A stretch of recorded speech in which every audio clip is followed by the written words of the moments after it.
नमस्कार, आप देख रहे हैं आपका अपना युग करवट न्यूज चैनल। आपके साथ मैं हूं शोभा भारती। पेश है आज का हमारा न्यूज बुलेटिन। आइए नजर डालते हैं आज की हेडलाइंस पर। कैला भट्टा में लड़के की मौत, मां और भाई पर हत्या करने का शक। यूपी कैबिनेट की हुई बैठक, 22 प्रस्तावों पर लगी मुहर। और 6 नवंबर को लोनी में ताकत दिखाएंगे मनोज धामा। गाजियाबाद के कैला भट्टा इलाके में एक लड़की की मौत हो गई। उसकी लाश घर के अंदर से ही मिली है। आरोप है कि इसके भाई और मां ने ही हत्या कर दी। मरने से पहले लड़की ने अपने दोस्त को कॉल की थी। दोस्त ने पुलिस को रिकॉर्डिंग दे दी है। पुलिस पोस्टमार्टम रिपोर्ट का इंतजार कर रही है। रिपोर्ट आने के बाद कार्रवाई की जाएगी। गाजियाबाद के घंटाघर कोतवाली क्षेत्र में कैला भट्टा इलाका है। आज सुबह यहां अफरा तफरी मच गई। दरअसल यहां गुलजार कॉलोनी के मकान नंबर 346 में एक लड़की की लाश होने की सूचना पुलिस को मिली।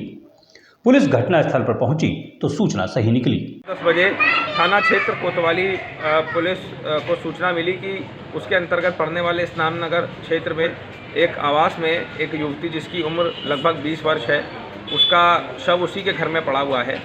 तत्काल ही पुलिस मौके पर पहुंच गई एवं फॉरेंसिक टीम को बुला लिया गया है। इसमें पंचायतनामा भरकर लड़की का पीएम कराया जा रहा है और जो भी आगे की आवश्यक वैधानिक कार्रवाई है वो की जा रही है। लड़की के दोस्त समीर का आरोप है कि लड़की के भाई और मां ने उसकी हत्या की है। मरने से पहले लड़की ने समीर को सारी बात फोन पर बताई थी, जिसकी रिकॉर्डिंग उसने पुलिस को सौंप दी है। मेरी एक फ्रेंड थी, क्या नाम था? गुलफ्जा कसकर नाम है उसका। रात मेरे पास उस केला भट्टे पर 4 नंबर गली में रात मेरे पास उसकी कॉल आई थी कि उसके घर वाले उसे परेशान कर रहे हैं कि आज मुझे मार देंगे मेरे घर वाले, कि मुझे कैसे भी करके यहाँ से बचा लो, मुझे निकाल लो।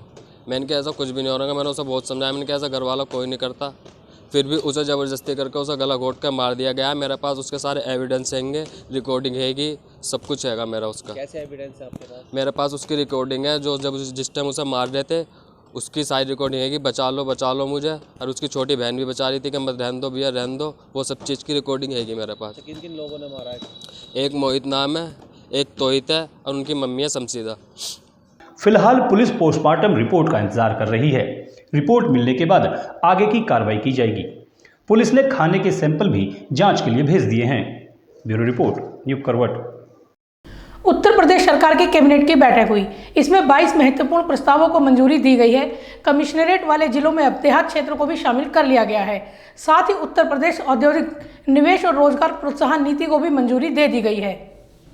उत्तर प्रदेश के मुख्यमंत्री योगी आदित्यनाथ की अध्यक्षता में हुई उत्तर प्रदेश कैबिनेट बैठक में 22 प्रस्तावों को मंजूरी दी गई। कैबिनेट में कमिश्नरी प्रणाली को लेकर भी महत्वपूर्ण निर्णय लिए गए, जिसके तहत अब लखनऊ, कानपुर, वाराणसी, नोएडा के ग्रामीण क्षेत्र भी पुलिस कमिश्नर के तहत होंगे। पूरा लखनऊ पुलिस कमिश्नर क्षेत्र में शामिल होगा। बेसिक और माध्यमिक शिक्षा विभाग में भी अब एक महानिदेशक होंगे।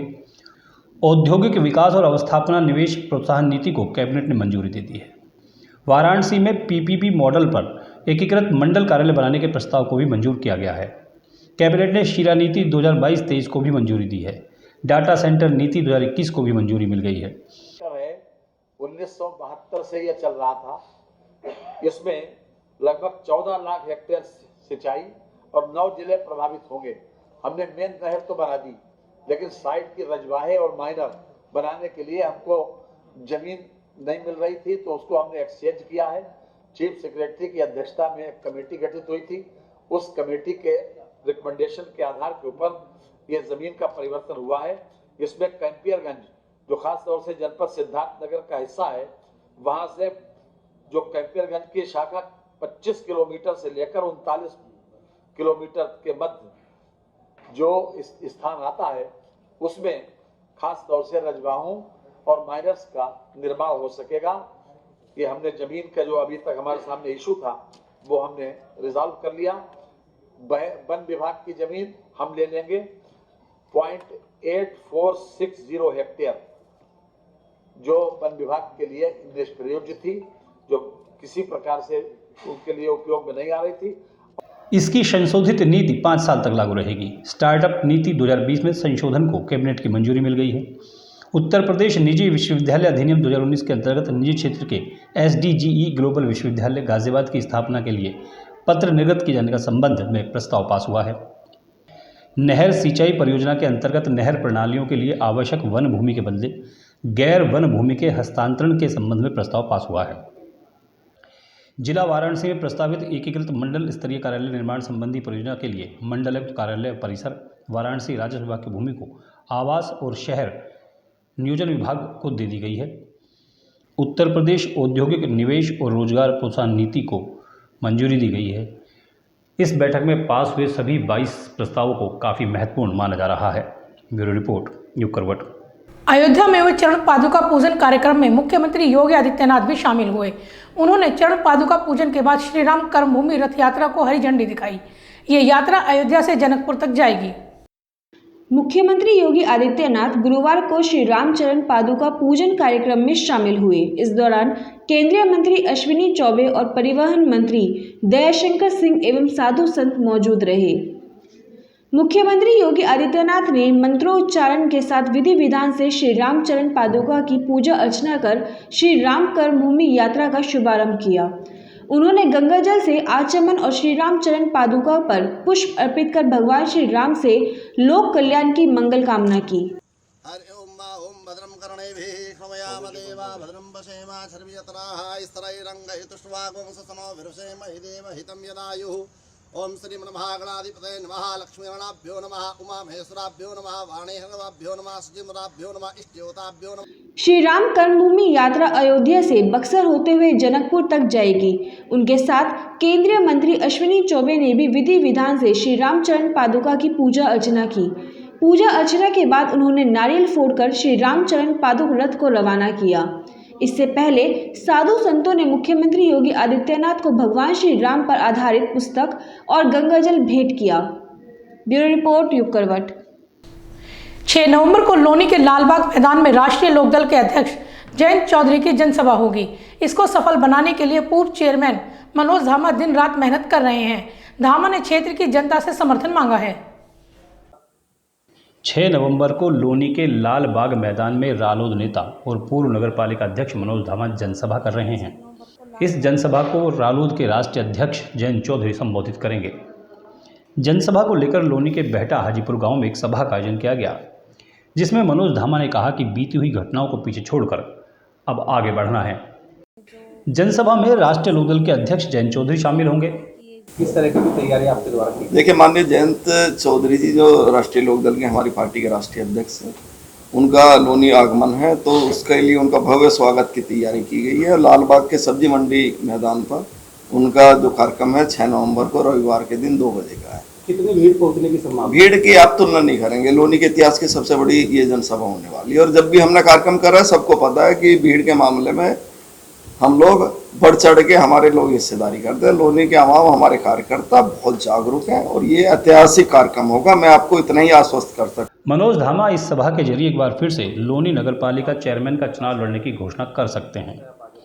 उन्होंने लोगों से भी कहा है कि पार्टी जिसे भी टिकट देगी उसे जिताया जाएगा। मनोज धामा ने 6 नवंबर को होने वाली जनसभा को ऐतिहासिक बनाने के लिए लोगों से अपील की है। उन्होंने कहा है कि ज़्यादा से ज़्यादा लोग इकट्ठे होकर अपनी ताकत का परिचय दें। ब्यूरो रिपोर्ट युग करवट। बागपत जिले के रमाला क्षेत्र में एक हिस्ट्री शीटर की गोली मारकर हत्या कर दी गई। घटना सूप गांव की है। उसके सिर में गोली मारी गई है। उसके खिलाफ लूट और हत्या के 15 मुकदमे दर्ज हैं। आज सुबह लगभग 7:30 बजे रमाला थाना क्षेत्र के ग्राम सूप से पुलिस को एक सूचना प्राप्त हुई कि इंद्रपाल के लड़के जितेंद्र, जो कि थाने का हिस्ट्री शीटर है, उसकी हत्या रात में किसी ने कर दी है। पुलिस तत्काल मौके पर पहुंची। जितेंद्र के पिता से पूछताछ की गई। जितेंद्र के पिता इंद्रपाल ने बताया कि अंकुर, जो कि जितेंद्र का दोस्त है और उसी के साथ गांव में रहता था, उसने रात को जितेंद्र की हत्या कर दी है तथा हत्या करने के पश्चात वो फरार हो गया है। अभियोग पंजीकृत किया जा रहा है। मृत्यु का कारण जानने के लिए डेड बॉडी का पोस्टमार्टम कराया जा रहा है।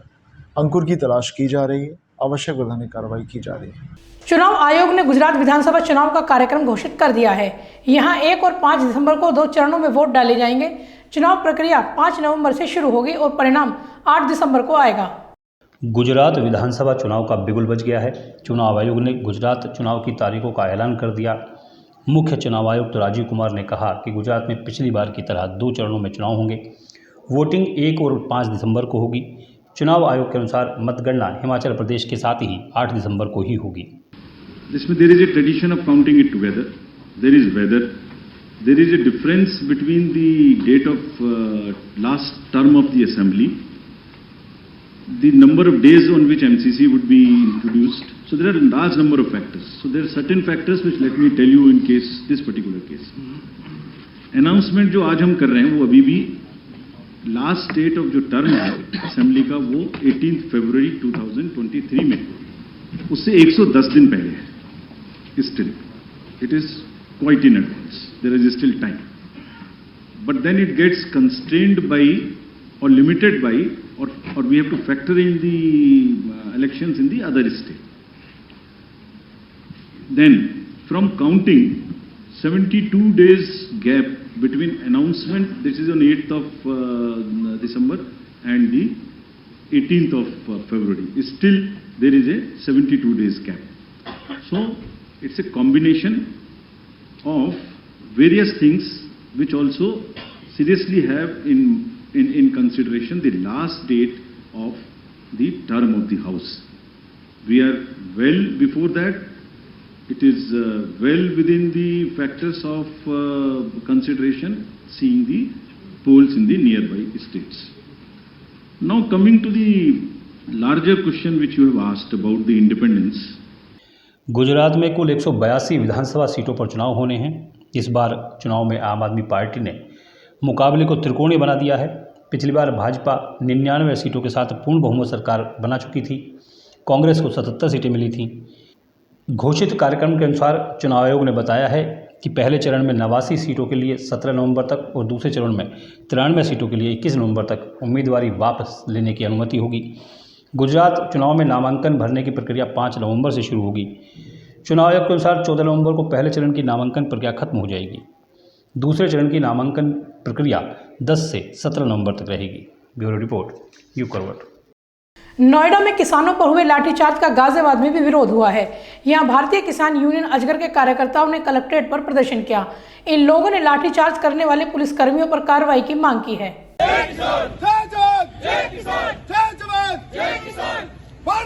एनटीपीसी पावर प्लांट से प्रभावित किसानों के प्रदर्शन को रोकने के लिए उन पर किए गए लाठीचार्ज के खिलाफ जिला मुख्यालय में भाकियू अजगर ने प्रदर्शन किया।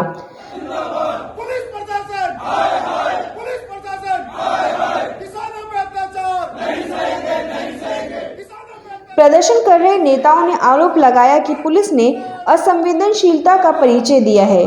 महिलाओं व बच्चों तक पर लाठीचार्ज किया गया। किसानों पर फर्जी मुकदमे दर्ज किए गए। किसान नेता सचिन शर्मा ने कहा कि किसानों की गिरफ्तारी पूरी तरह से असंवैधानिक है। उन्हें न्याय दिलाने के लिए हर संभव प्रयास किए जाएंगे। किसानों ने अपनी 3 सूत्रीय मांगों को लेकर राज्यपाल के नाम ज्ञापन सौंपा और लाठीचार्ज करने वाले अधिकारियों के खिलाफ कड़ी कार्रवाई करने की मांग की है। ब्यूरो रिपोर्ट, युग करवट। धार्मिक नगरी वृंदावन के एक गेस्ट हाउस में आग लग गई। इस हादसे में 2 कर्मचारियों की मौत हो गई। जिस समय आग लगी तब गेस्ट हाउस में बहुत सारे लोग ठहरे हुए थे। उन सभी को सुरक्षित निकाल लिया गया। वृंदावन में गार्डन गेस्ट हाउस के गोदाम में आज सुबह आग लग गई। इसमें आग बुझाने पहुंचे 2 कर्मचारियों की आग की चपेट में आकर मृत्यु हो गई। मथुरा मार्ग स्थित बसेरा के वृंदावन गार्डन गेस्ट हाउस की ऊपरी मंजिल पर स्थित गोदाम में सुबह करीब 5 बजे आग की लपटें उठती दिखाई दी तो कर्मचारी चीख पड़े। कार्तिक महीने का अंतिम दौर होने और देवोत्थान एकादशी के लिए गेस्ट हाउस में श्रद्धालु भी थे। ऐसे में स्टाफ और श्रद्धालुओं में खलबली मच गई। होटल जो है, होटल की 2 बिल्डिंग्स हैं। एक बिल्डिंग है जिसमें होटल के रूम्स हैं और दूसरी बिल्डिंग है जिसमें टॉप फ्लोर पे स्टोर रूम था जिसमें आग लगी थी। उसके नीचे एक रेस्टोरेंट और नीचे एक रूम और है। तो ये दोनों इंटरकनेक्टेड बिल्डिंग्स हैं। जो सेकंड बिल्डिंग थी जिसमें स्टोर रूम था, उसमें टॉप फ्लोर पे जो स्टोर रूम था उसके अंदर 2 इनके टेम्प्रेरी लेबर के स्टाफ, वर्तमान में यहाँ भागवत कथा चल रही थी तो उसके लिए इन लोगों ने जिसको हायर किया हुआ था वो लोग अंदर सो रहे थे। अनफॉर्चुनेटली उन दोनों की मृत्यु हो गई है। ऐसा प्रतीत होता है कि क्योंकि उस कमरे में इनकी सारी फाइल्स, पर्दे, टेंट का सारा सामान, कुछ इलेक्ट्रॉनिक्स की चीज़ें, हीटर वगैरह अन्य चीज़ें रखी हुई थी, तो प्रथम दृष्टया हो सकता है या तो किसी शॉर्ट सर्किट या किसी बिजली के ऐसी चीज़ की वजह से जिससे आग लगने से वो चीज़ फैल गई, ऐसा प्रतीत हो रहा है। पुलिस की सूचना पर पहुंची दमकल ने करीब 2 घंटे में आग पर काबू पाया। आग लगने की घटना का कारण अभी स्पष्ट नहीं हो सका है और नुकसान का आंकलन आग बुझाने के बाद हो सकेगा। गेस्ट हाउस में जिस मंजिल में आग लगी है उसमें नीचे रेस्टोरेंट था। गनीमत थी जिसमें यात्री ठहरे हैं वो इसके पड़ोस में दूसरा ब्लॉक है। आग की चपेट में आकर गेस्ट हाउस के कर्मचारी उमेश निवासी माट मथुरा और वीरी सिंह निवासी कासगंज की मृत्यु हो गई है। ब्यूरो रिपोर्ट करवट। 2 फुट के दूल्हे को आखिर दुल्हन मिल ही गई। कई वर्षों से अपने लिए दुल्हन खोज रहे अजीम की तलाश हापुड़ में पूरी हुई। उसकी बारात को देखने के लिए हुजूम उमड़ पड़ा। बारात में लोग सेल्फी लेते नजर आए। हापुड़ के मोहल्ला मजीदपुरा निवासी 3 फुट 2 इंच कद की बुशरा और जिला शामली के कैराना के 2 फुट 6 इंच कद के अजीम मंसूरी का निकाह हो गया। दोनों परिवार निकाह में धूमधाम से शामिल हुए। अजीम शामली के कैराना से कार में सवार होकर बारात लेकर निकले तो हर कोई उन्हें देखने के लिए बाहर निकल आया। निकाह कराने के लिए अजीम ने मुख्यमंत्री योगी आदित्यनाथ से लेकर पूर्व मुख्यमंत्री अखिलेश यादव से भी गुहार लगाई थी। आपने थाने में गुहार लगाई थी अपनी शादी की? ये शादी की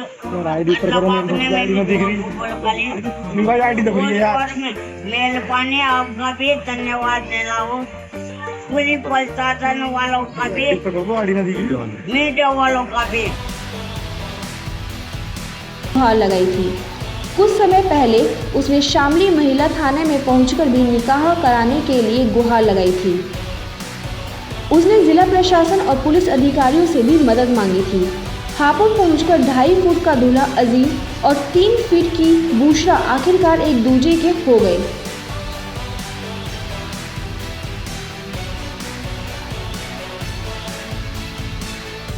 शामली के कैराना क्षेत्र के मोहल्ला जोड़वा कुआं निवासी हाजी नसीम मंसूरी के सबसे बड़े बेटे अजीम मंसूरी का कद महज 2 फीट 6 इंच है। अजीम का कहना है कि उसके माता पिता छोटे कद होने की वजह से उसका निकाह नहीं करा पा रहे थे, लेकिन अब निकाह होने से बेहद खुश हैं। हापुड़ के मजीदपुरा के सभासद हाजी अयूब और उनके मित्र शाहिद मंसूरी ने बताया कि उन्होंने मोहल्ले में ही उन्होंने अपना कार्यालय बनाया हुआ है। वह क्षेत्र में बुशरा को प्रतिदिन वह आते जाते देखते थे। अजीम मंसूरी के वायरल वीडियो को वह पहले ही देख चुके थे, जिससे उनके मन में दोनों के निकाह का ख्याल आ गया। निकाह के लिए बात की गई तो बुशरा के परिजनों ने अपनी रजामंदी दे दी। ब्यूरो रिपोर्ट युग करवट। तो आज के लिए बस इतना ही। गाजियाबाद और देश विदेश की खबरों के लिए देखते रहिए युग करवट और पढ़िए आपका अपना युग करवट न्यूज़पेपर। युग करवट चैनल को लाइक करें, सब्सक्राइब करें और कमेंट जरूर करें। आपके कमेंट हमारे लिए महत्वपूर्ण हैं। नमस्कार।